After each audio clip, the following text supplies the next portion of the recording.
किधर है यार इतने ताज कपनी बच्चे ने सवारी कराने बस मजदूरी है वीर और की करना एक का एक ही मुंडा ही पिंडी पट्टियां दे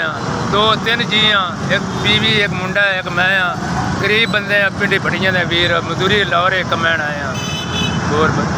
500 रुपये जो बनता है गरीब बंदे हैं मजदूरी करके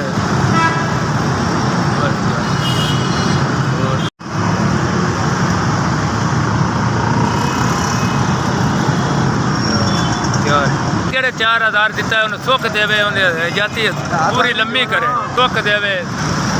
अल्लाह उन्हें जाति ज्यादा देवे दिते ने पैसे नहीं आता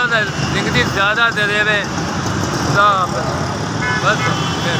ठीक हो